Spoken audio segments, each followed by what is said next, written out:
এবং শব্দ যোজনের মাধ্যমে আমরা পেনশন স্কিমের যে আওতা, যে কলেবর, যে সুবিধা, সে সম্পর্কে আমরা অবগত হয়েছি। তো আজকের এই যে মাননীয় প্রধানমন্ত্রীর যে যাত্রা, সেই যাত্রা পথে আমি কথা বলতে যাচ্ছি।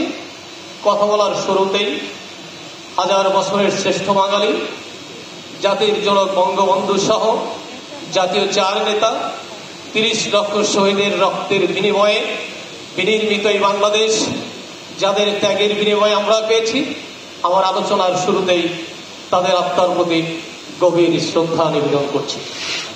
সম্মানিত উপস্থিতি, আমি আমার প্রধান অতিথি মহোদয়, বিশেষ অতিথি মহোদয়, ওনাদের সবিনয় দৃষ্টি আকর্ষণ করে বলছি যে আমরা বেসরকারি চাকরিজীবী, আমরা শিক্ষক সমাজ, আমরা আমাদের দায়িত্বের প্রতি যতটুকু শ্রদ্ধাশীল থেকে যার যার অবস্থান থেকে দায়িত্ব পালন করে যাচ্ছি, আমরা আমাদের এই চাকরিকালীন সময়ে বিভিন্ন ঘাত প্রতিঘাত অভিজ্ঞতার মধ্য দিয়ে, তিক্ত অভিজ্ঞতা, ভালো অভিজ্ঞতা সবার মধ্য দিয়ে আমরা আমাদের দায়িত্ব পালন করে যাচ্ছি।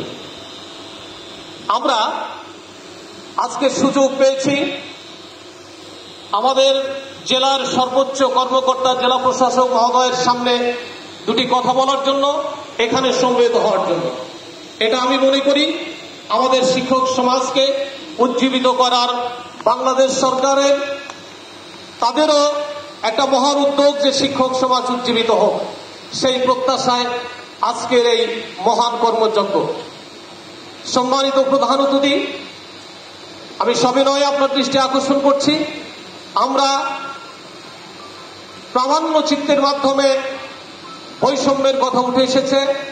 আসলে বৈষম্যটা সমাজ ব্যবস্থা থেকে চিরতরে নির্মূল হোক, এই যাত্রা শুরু হয়েছিল 1971 সালে মুক্তিযুদ্ধের আত্মত্যাগের মধ্য দিয়ে।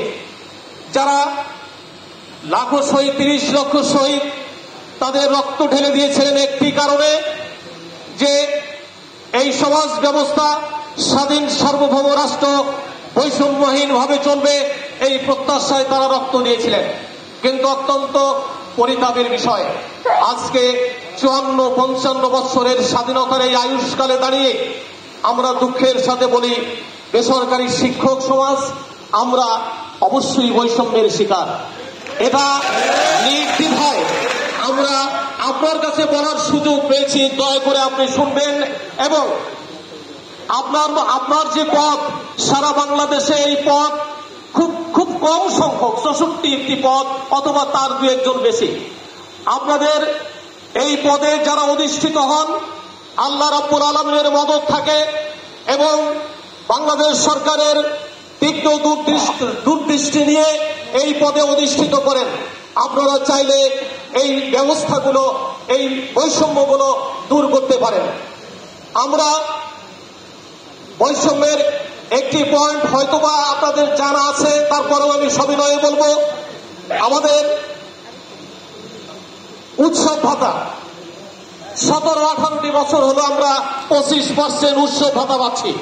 মাননীয় প্রধান অতিথি, বিশেষ অতিথি, আপনারা দয়া করে এই বিষয়টিও আপনারা অনুগ্রহ করে বিবেচনা করবেন। আমি আমার বক্তব্য বাড়াতে চাচ্ছি না। আর ইতিমধ্যেই যে সমস্ত শিক্ষক অবসর গ্রহণ করেছেন, সেই অবসরকালীন টাকা উত্তোলন করতে 3 থেকে 4টি বছর সময় লেগে যায়। মাননীয় প্রধান অতিথি, বিশেষ অতিথি মহোদয়, আপনারা আছেন, দয়া করে বিষয়গুলো আপনারা যদি দেখেন, তাহলে অবশ্যই বেসরকারি শিক্ষক সমাজ এই দৈন্যদশা থেকে পরিত্রাণ পাবে। আমি এই আপনাদের মাধ্যমে আমরা আমাদের এই সমস্ত বৈষম্য থেকে, সমস্ত প্রতিকূল পরিবেশ থেকে আমরা পরিত্রাণ পাই। আমরা আগামী দিনে আরো উজ্জীবিত হয়ে দেশ মাতৃকার টানে এই বাংলাদেশকে, বঙ্গবন্ধুর সোনার বাংলাকে আরো এগিয়ে নিয়ে যাওয়ার তৌফিক দান করুক। আপনাদের সেই সহায়তা কামনা করে আমি আমার সংক্ষিপ্ত বক্তব্য এখানে শেষ করছি। জয় বাংলা, জয় বঙ্গবন্ধু, জয় হোক শিক্ষক সমাজে।